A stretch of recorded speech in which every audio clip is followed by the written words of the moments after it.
우리 재미난 인스토리 구독과 좋아요 꾹꾹 눌러주세요. 네. 자, 이번 시간에는 중국 춘추 전국시대와 진나라의 통일에 대해서 한번 공부해 보자고. 우리 저번에 4대 문명 할 때, 그때 이제 중국 문명이 있었지, 그지? 그 중국 문명에서 상나라가 있었고, 그 다음에 주나라가 있었어.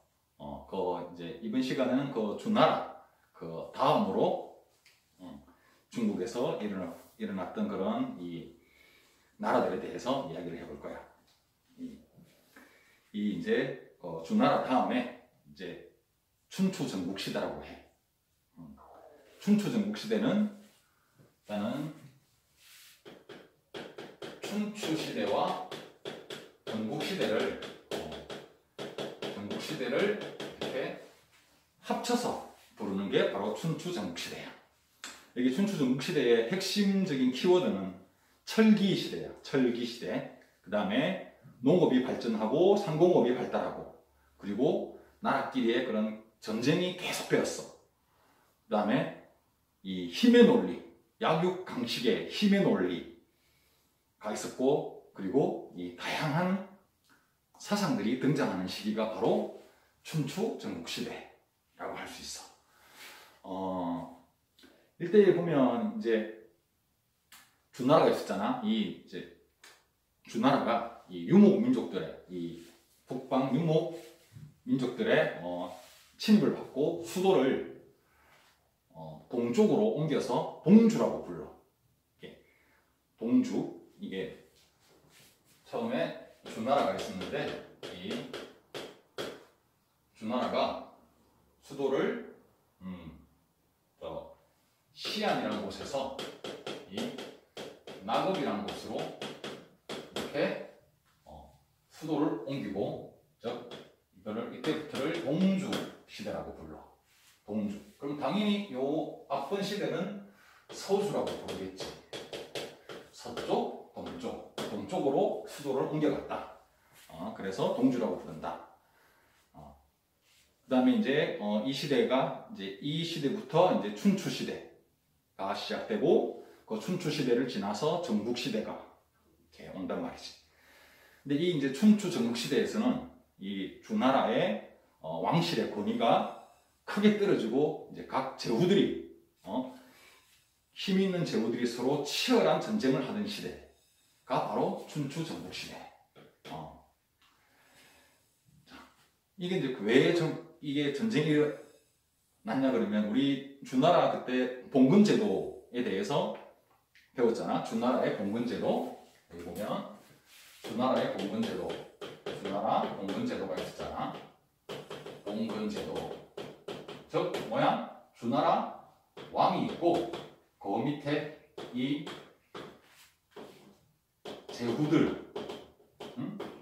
제후들과 또는 공신들, 즉 공을 세운 신하들한테 이렇게 땅을 나눠줘가지고 이 전국 그 지역을 갖다가 그 제후들과 공신들이 다스리게 해.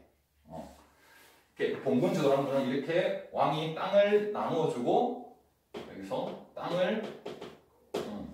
땅을 주고 그 지역을 알아서 다스리게 하는 대신에, 여기 땅을 받은 거기에 대한 대가로 왕한테 어떻게 해야 돼? 세금을 납부하고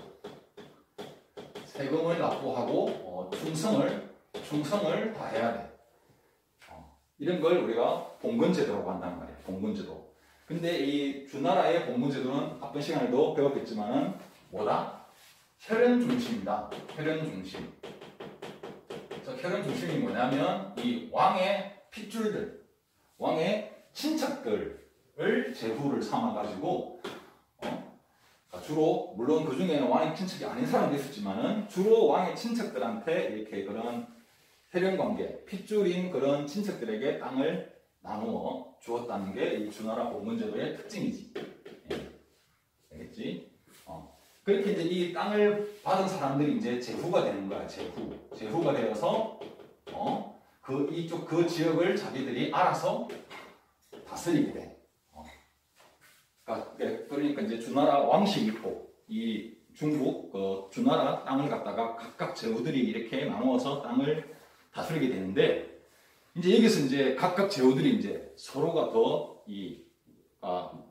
힘의 논리를 내세워 가지고 그 제후들끼리 이렇게 서로 전쟁이 벌어지게 되는 거야. 알겠어? 근데 이제 이때 이제 또 춘추 전국 시대에는 춘추 오패라는 게 있어. 춘추 오패. 즉, 이 5명의 아주 강력한 제후를 춘추 오패라고 불러. 춘추 오패. 그러니까 이 가장 여러 개의 그런 제후들 중에서도 제후들의 이제 나라들 중에서도 여기서 서로 이렇게 가장 강력했던 춘추 오패가 있었고, 근데 이 춘추 시대에는 그래도 주나라의 왕실의 권위가 그래도 아직까지는 조금 남아 있었단 말이에요. 즉 뭐냐면 이 서로 싸우다가도 주나라 왕실이 야 니네들 좀 그만 좀 싸워라, 응? 그렇게 중재를 하면 그 주나라 왕실의 말을 듣는 척이라도 했어. 그래서 이제 전쟁을 멈추는 그런 게 있었는데 이 전국 시대로 오면 이제는 뭐 주나라 왕실의 말을 전혀 안 들어. 왕이 아무리 뭐 이렇게 뭐 싸우지 말라 해도 그냥 이때의 이 전국 시대에는 주나라 왕실은 그냥 상징적인 존재일 뿐이야. 그러니까 이 전국 시대의 각 나라의 제후들은 주나라 왕실의 말을 전혀 듣지 않고 이제는 뭐 충성이나 이런 것도 없지. 그냥 자기들끼리 서로 싸우게 되는 거예요. 이때를 우리가 전국 칠웅이라고 해요. 전국 칠웅이라고 있는데 7개의 강력한 나라들 전국 칠웅이라고 이야기를 불러. 그리고 이제 보면 이 전국 이제 칠웅 중에서는 이렇게 오나라, 올나라, 제나라, 연나라, 연나라 등 이렇게 7개 이렇게 여러 개 나라가 있는데 우리 보면 고사성어라는 게 있어. 고사성어가 있는데 이 고사성어란 말이 뭐냐 그러면 옛날 사는 사건사, 그러니까 옛날에 일어났던 그런 일들이나 사건들을 이게 이제 그때 그걸 빗대어 가지고 우리가 보면 그 현실의 어떤 상황을 갖다가 이게 옛날 일에 빗대어서 이걸 비유적으로 이야기를 하는 걸 고사성어라고 해. 여기 보면 사자성어 있잖아. 이걸 주로 이제 4글자로 되겠다 해서 사자성어라고도 불러. 여기 보면 여러 가지가 있지. 특히 이 시대 때, 이 춘추 전국 시대 때 이런 고사성어가 굉장히 이렇게 많았단 말이야. 잘 아는 와신상당, 오나라와 올나라 간의 와신상당, 이런 이야기도 있고, 또 뭐가 있지? 여러 가지. 또, 경국지세. 이 나라를 위태롭게 할 만큼 예쁜 미모를 가진 사람을 경국지세. 또 토사구팽. 이제 토끼를 다 잡으면 토끼를 잡는 사냥개는 쓸모가 없어진다 라는 어떤 토사구팽 등등등등 이런 여러 개의 그런 우리가 지금도 많이 쓰고 있는 이 고사성어 또는 사자성어의 그 일들이 일어났던 배경이 바로 춘추 전국 시대가 가장 이렇게 많았습니다. 알겠습니까? 예. 이 이제 춘추 전국 시대의 이 특징을 보면 아까 말했지만 철기 문화가 보급되었다 그랬잖아. 이 철기 문화가 확대가 되었어요. 그러니까 철기가 이 보급되면 두 가지를 우리가 생각해야 되지. 철기가 보급되면요. 여기는 이제 두 가지. 철제 무기가 발달하고요. 아마 철제 농기구가 발달합니다. 농기구. 우리가 이전까지는 뭐 무기 어떤 거 썼어요? 그냥 청동기, 청동칼 이런 거 썼잖아. 근데 이 철기는 청동에 비해서 굉장히 단단해요. 굉장히 단단하고 그리고 또 이 청동에 비해서 철은 아주 쉽게 구할 수 있는 재료이기 때문에 이 철제 무기가 이 발달함으로써 전쟁이 이제 많이 일어날 수밖에 없는 거야. 전쟁이 증가한다. 왜? 무기가 좋으니까. 무기가 좋고 무기가 단단하니까 서로 무기들을 가지고 있으니까 서로 전쟁이 일어날 수밖에 없는 거야. 많이 일어나고 또 하나 철제 농기구가 발달한다. 예전에 우리가 청동기 때는 이 청동기란 거를 아주 귀했기 때문에 청동기 시대 때는 이 청동기로는 농기구 같은 걸 만들 수가 없었단 말이에요. 그때는 역시 그냥 우리가 이 정교한 간석기, 석기를 주로 이용했는데 이제 철기가 보급되면 철로 만든 농기구, 철로 된 곡괭이, 철로 된 낫 이런 것들을 만들어내기 시작해. 호미. 이러니까 예전에 우리가 돌 간석기를 사용하던 때하고는 차원이 다르게 이 농사의 기술이 발달하게 되는 거예요. 그러니까 뭐 예전에는 우리가 보면 뭐 반달 돌칼, 뭐 청동기에 보면 반달 돌칼로 뭐 조금씩 이렇게 수확을 했는데 철로 된 낫은 그냥 한번 쏴 해둘러 버리면 그냥 막 다 이 벼나 이런 것들이 싹싹 다 쓰러지는 거예요. 철도끼로 나무를 탕탕 베면 그냥 나무가 우지직 넘어가고 철, 곡괭이 이런 걸로 땅을 파면 땅이 막 쑥쑥쑥쑥 땅을 팔 수 있게 돼. 그러니까 이 철제 농기구가 발달하니까 어떻게 되겠어? 역시 농업이 발달하게 되고 농업이 발달하면 어떻게? 농산물이 증가한다. 그렇게 했잖아. 농산물이 증가할 수밖에 없잖아. 그러니까 농산물이 또 증가하면 예전에는 그냥 먹고 살기에 겨우겨우 그냥 먹고만 사는 걸로 식량이 그밖에 없었는데 이제 생산량이 늘어나니까 이제는 서로 남는 거를 판다는 거지. 팔고 자기가 또 필요한 것들을 또 사고 이렇게 서로 사고 팔하는 상공업이 발달한다. 상공업은 상업 플러스 이때는 옛날이니까 이제 수공업이겠지. 수공업. 그러니까 장사와 서로 물건을 사고 파는 장사와 수공업 그 물건들을 만들어내는 것 이런 것들이 이제 발달하게 된다. 그러니까 이렇게 이제 발달하니까 이 상공업이 발달하면 또 뭐가 발달하겠어? 사람들이 사고 파는 시장이 발달하게 되는 거야. 시장. 그지? 시장과 그리고 사람들이 점점 이렇게 모여들으니까 도시가 발달하게 되고 시장과 도시가 발달하고 그 다음에 이 화폐가 사용하게 된다. 예전에는 그냥 이렇게 그 곡식을 팔로 말이야. 이렇게 곡식을 한 것만 이렇게 뭐 들고 그걸로 뭐 이런 걸로 물건으로 물물 교환을 했는데 그게 불편하단 말이지. 부피도 많고.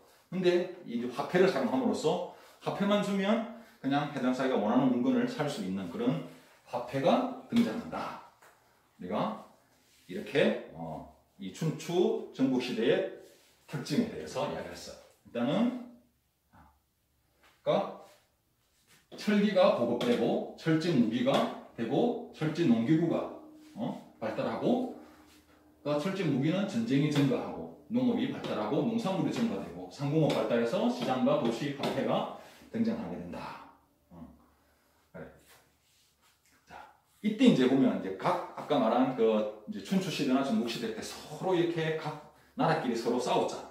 이렇게 서로 이렇게 싸우다 보니까 각 나라의 이 그 제후들은 더 자기 나라가 이웃 나라보다 더 잘 살고 더 강한 나라가 되고 싶어 했단 말이지. 우리 그걸 부국강병이라고 해요. 부국강병. 즉 뭐야? 부자나라, 강력한 군사력, 부자나라와 강력한 군사력을 요구하게 되는 거지. 그러니까 강대국이 되고 싶었다는 거야. 강대국. 그러면 어떻게 해야 강대국이 될 수 있느냐? 이때 이제 제후들은 강대국이 되기 위해서는 유능한 인재들을 자기 편으로 많이 데리고 와야 된다. 이렇게 생각을 했기 때문에 여러 생각을 가진 그런 이 학자들과 사상가들을 자기 나라로 이렇게 초대를 하기 시작했고, 그리고 이 여러 가지 사상가들과 그러한 사상들을 이렇게 가진 사람들이 모인 그런 학파, 그 학파라고 하는데 그런 학파들이 등장을 했다. 그걸 바로 이 제자백가라고 한다. 제자백가.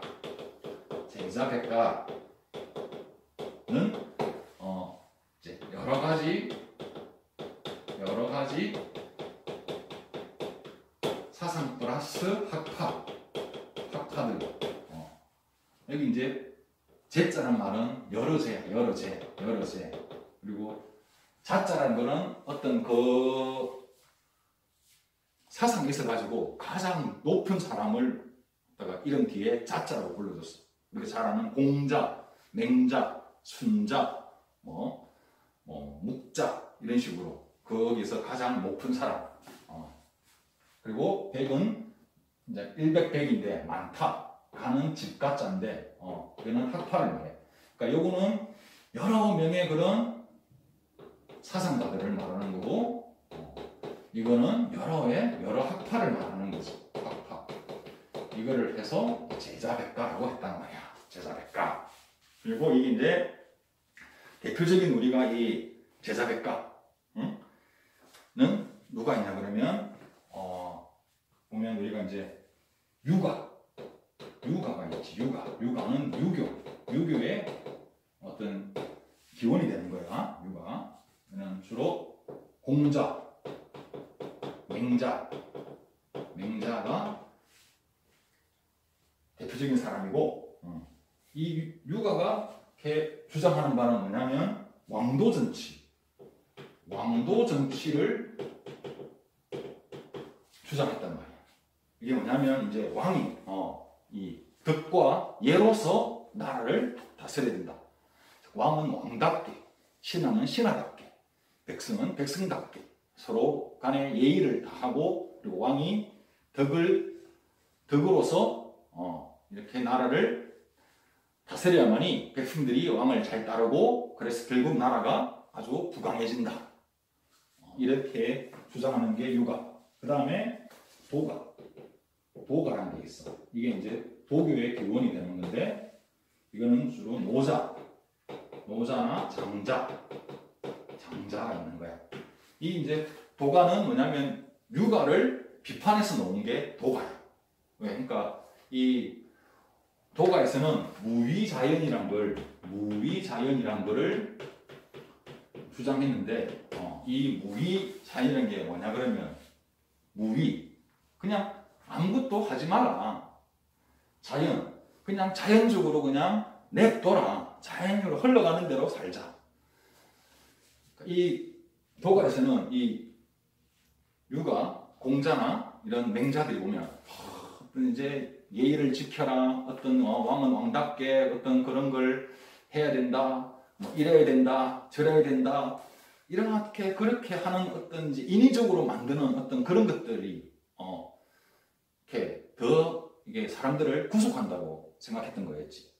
그냥 내버려두면 된다. 그냥 아무것도 그냥 이렇게 인위적으로 하지 말고 그냥 자연적으로 그냥 내버려두면 다 사람들은 결국에는 그게 다 좋게 될 거다.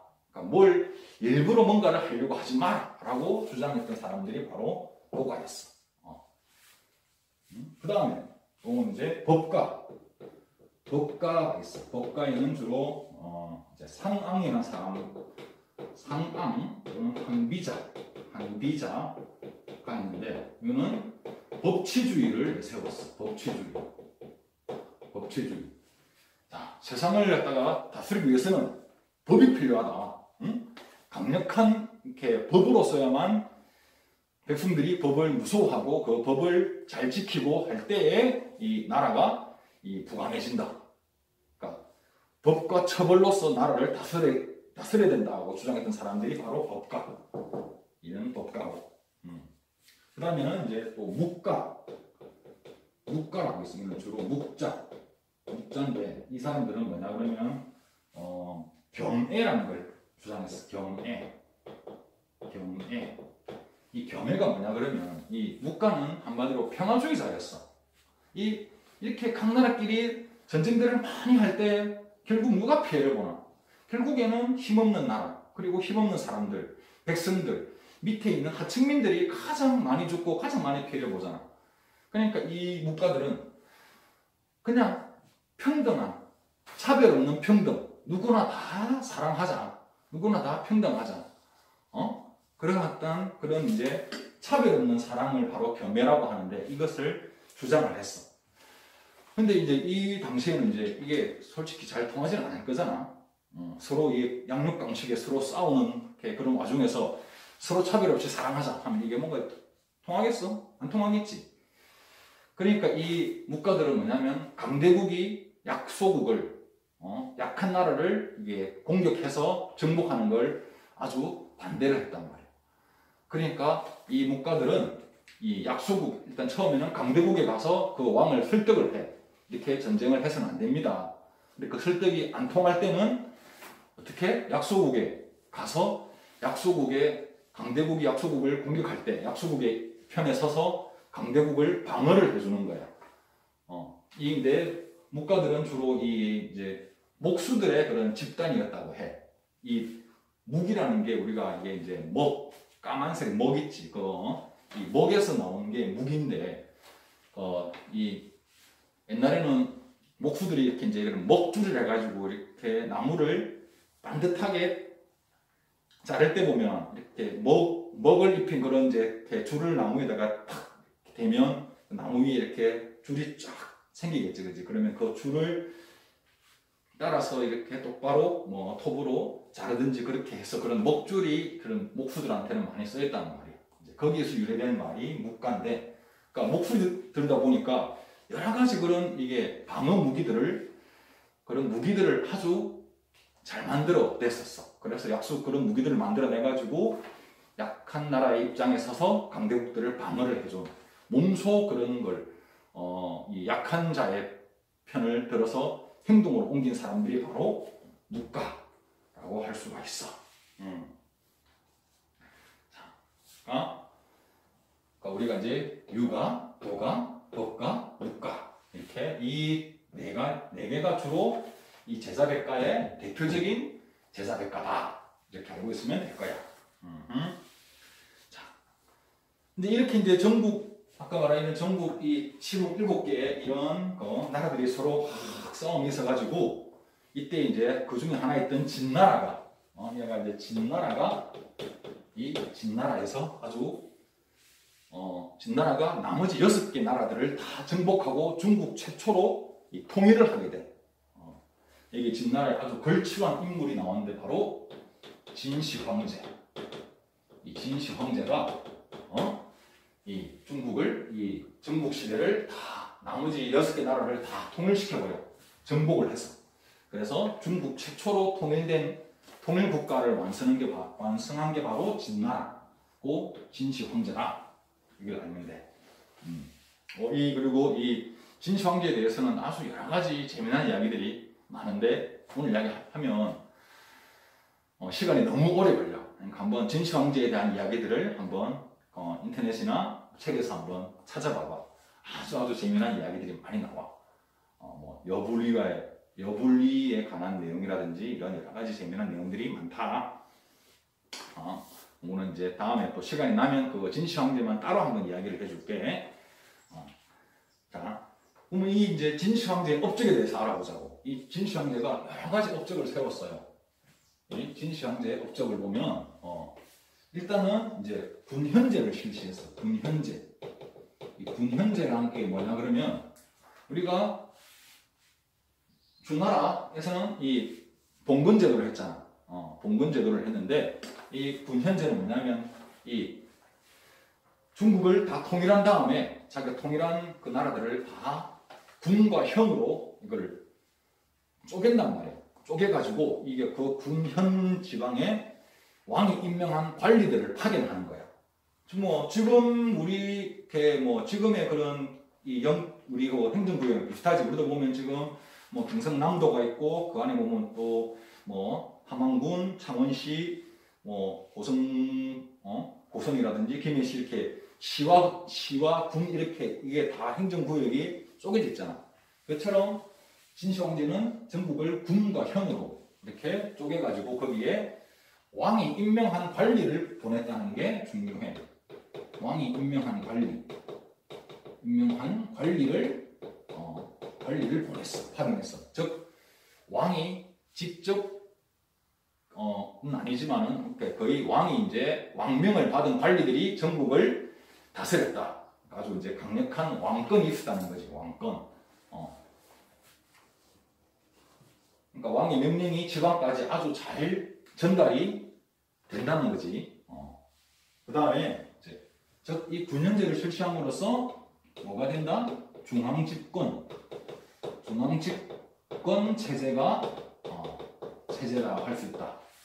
이 중앙집권 체제란 말이 뭐냐면 이거는 곧 왕권, 아주 강력한 왕권 강화와 같은 말인데 중앙이 어디야? 왕이 있는 수도를 말해. 수도.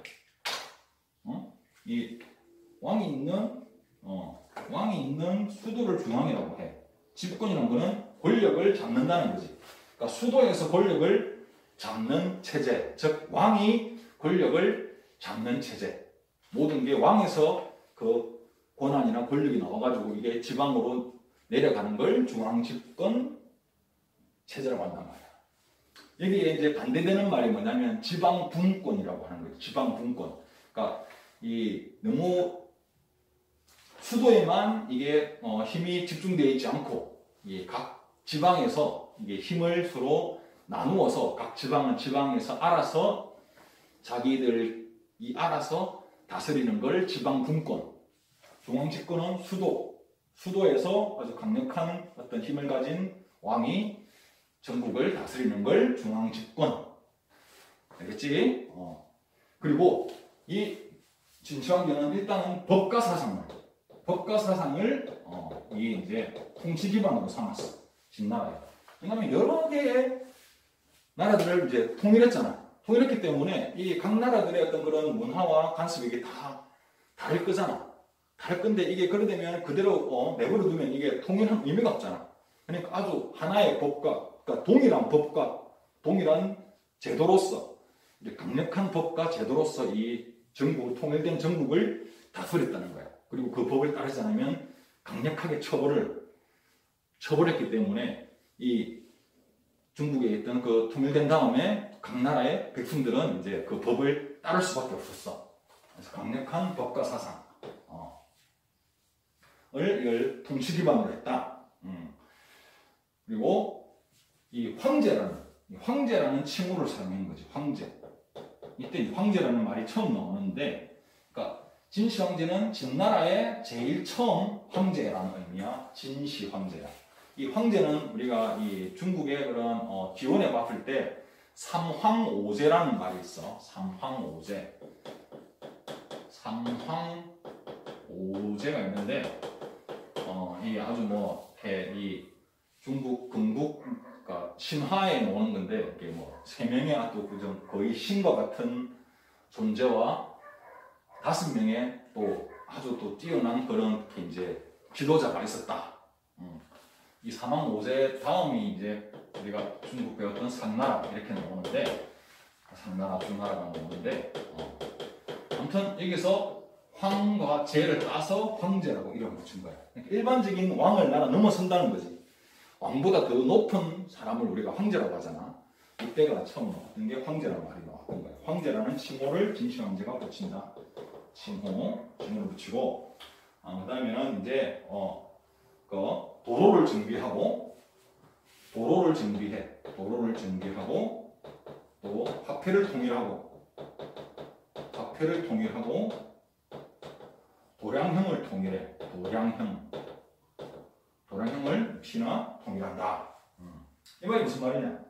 그러니까 도로, 이 중앙에서 전국으로 각 지역으로 이렇게 이제 이 길이 잘 나 있어야 이 전국에서 이 세금들도 중앙으로 잘 들어올 거고, 또 지방에 반란이 일어나면 그 길이 좋아야 군사를 보내가지고 그 반란을 빨리 진압할 수도 있고, 또 왕의 명령도 빨리 이렇게 가서 전달할 수 있기 때문에 이 어떤 그런 이 통일된 국가를 이루기 위해서는 이 도로 정비라는 게, 도로를 새로 만드는 게 아주 중요한 일이지. 그다음에 화폐, 각 나라마다 쓰던 화폐가 다른 화폐인데 이를 진나라로 통일함으로써 어디 가도 다 통할 수 있는 화폐를 통일하고, 도량형이라는 건 이제 물건을 재거나 물건의 어떤 길이나 부피, 무게 이런 것들을 갖다가 도량형이라고 하는데, 그때도 역시나 각 나라마다 다 달랐단 말이야. 그러면 이게 사람들이 혼란스럽잖아.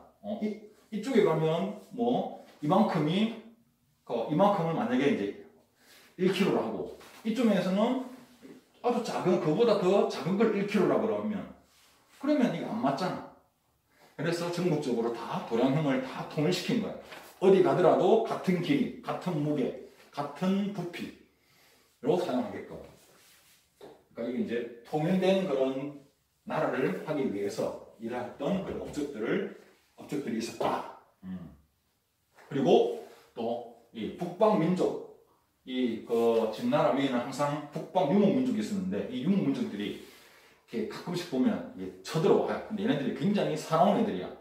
그래서 이 한 번씩 쳐들어올 때마다 그 중국에 피해가 많았기 때문에 중국의 흉노족들을, 그게 주로 흉노족, 여기 중국 위에 흉노, 이렇게 북방민족이 흉노족을 쫓아내고, 그리고 흉노족들이 더 이상 밑으로 못 내려오게끔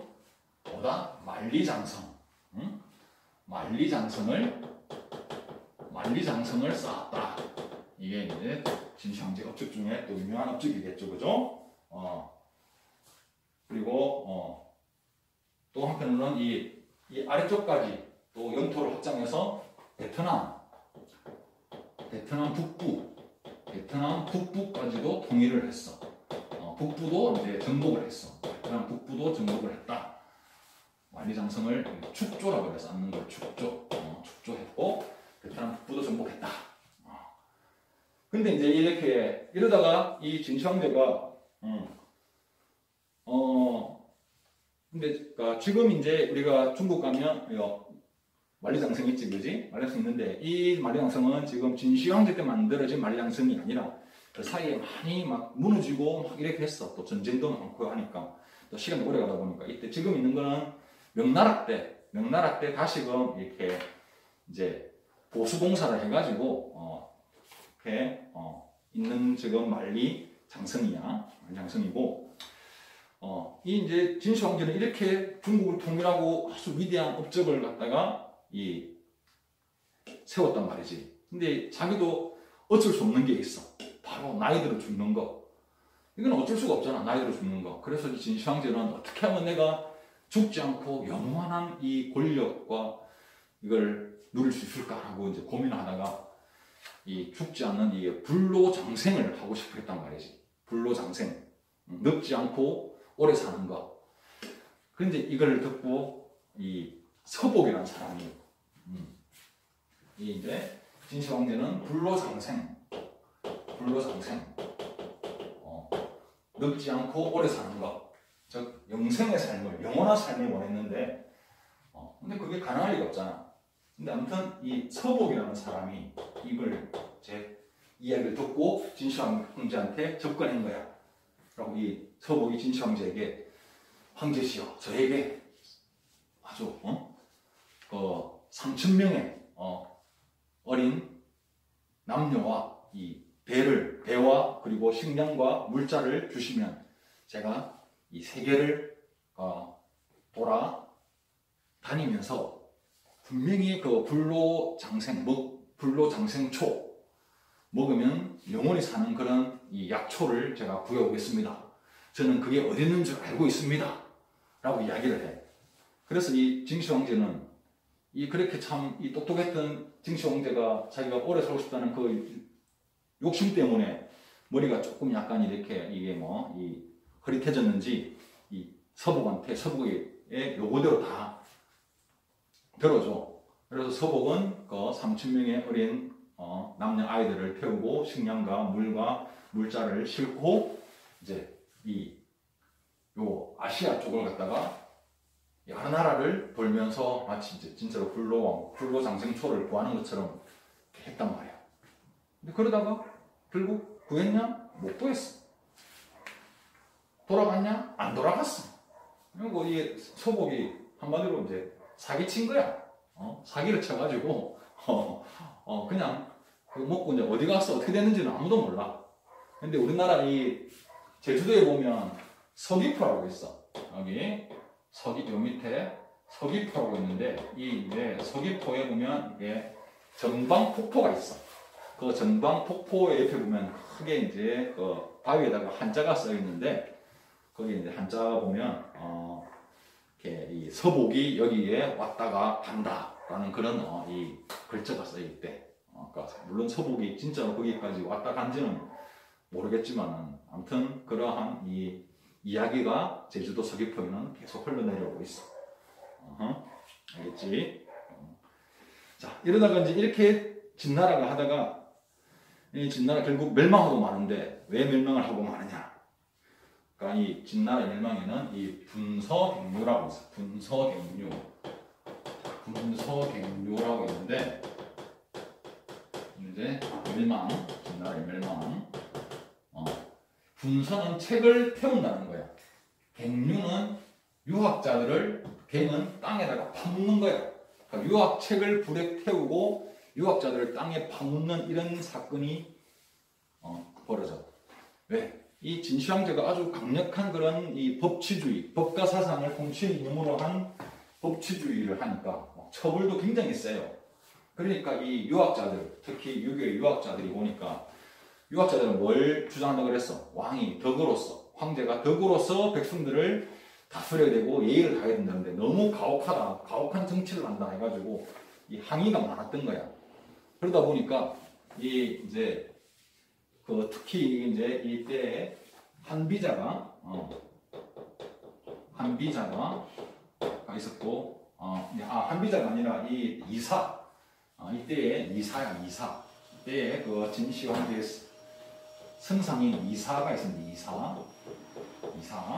이사가 이제 특히 이걸 법과 사상을 주장했었는데 이 이사가 이제 진시 황제한테 이야기를 하는 거야. 저 유학자들은 다 쓸모없는 존재들입니다. 항상 뭔가를 예의 차리고 저렇게 말만 번지를 합니다. 이렇게 해서 이제 저들을 다 필요 없다고 해서 이제 저들을 다 처벌하자라고 제안을 올렸고 진시 황제가 그 이야기를 들어준 거였어. 들어줬고 근데 원래 이제 이 진시 황제의 첫째 아들이 있었는데 첫째 아들은 그걸 그렇게 이제 하지 말라.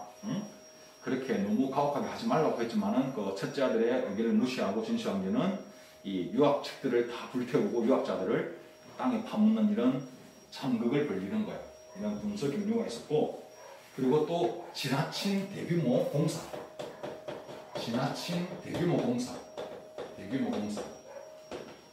또 뭐가 있어? 만리장성. 그리고 또 아방궁. 아방궁은 아주 호화로운 궁궐. 진시 황제가 지내기 위한 아주 호화로운 궁궐을 아방궁이라고 그래. 아방궁. 그래서 뭐 지금도 보면 아주 좋은 시설, 화려한 시설을 보고 와 아방궁 같다 이런 이야기를 하거든. 아방궁. 또 자기의 이제 이미 자기는 이제 영원히 살지 못한다는 걸 알았기 때문에 죽었어도 지금과 같은 그런 어떤 권력과 호화로움을 누리기 위해서 진시황릉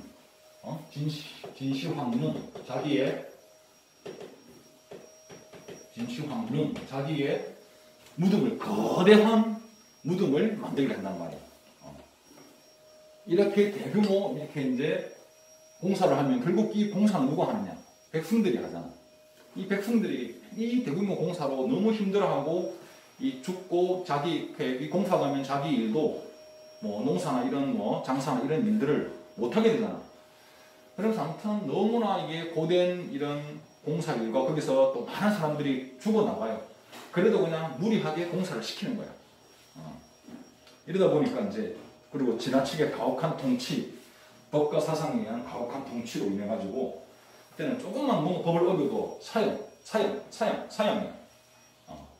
이렇게 해서 이제 이 전국적인 이 백성들의 이 농민들이 이렇게 이게 반란이 일어나는 거지. 특히 이제 진성 오강의 난, 진성과 오강의 난이 대표적인 있는데 역시 이제 이제 진성과 오강도 국가의 어떤 그런 이게 병력을 다하기 병력의 의무를 하기 위해서 다른 무리들하고 같이 자기가 가야 할 곳을 가고 있었는데 때마침 비가 많이 온 거야. 비가 많이 오다 보니까 강물이 불어나가지고 그걸 강을 건널 수 없게 됐어. 근데 시간이 그러면 이렇게 더 걸리겠지. 근데 이 당시의 진나라 법에 의해서는 이 제 시간에 안 오면 사형이에요. 근데 이미 지금 제 시간에 갈 수가 없게 되었어.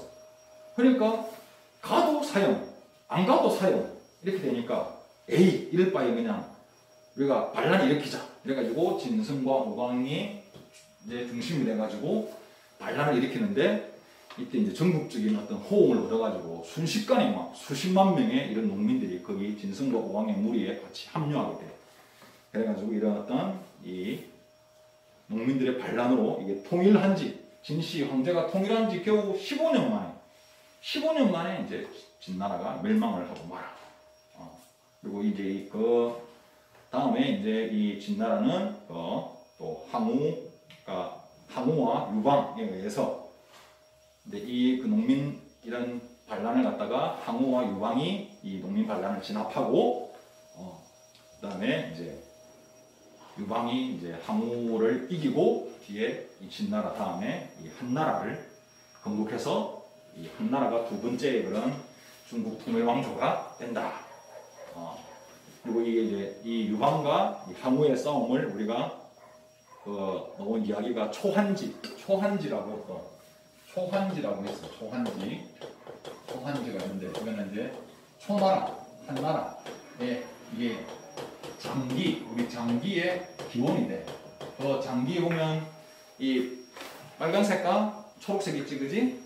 거기 보면 하나의 이렇게 왕이 보면 한이라고 써 있고 하나의 왕에는 초라고 써 있어. 이게 바로 이제 이 항우와 유방. 항우가 초나라, 유방이 한나라. 이렇게 서로 둘이 이제 대결한 걸 갖다가 게임으로 만든 게 바로 장기야, 장기.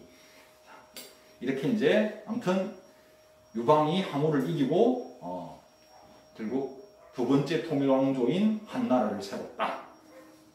여기까지가 오늘 우리 춘추전국 시대와 진나라의 통일까지를 배웠어요.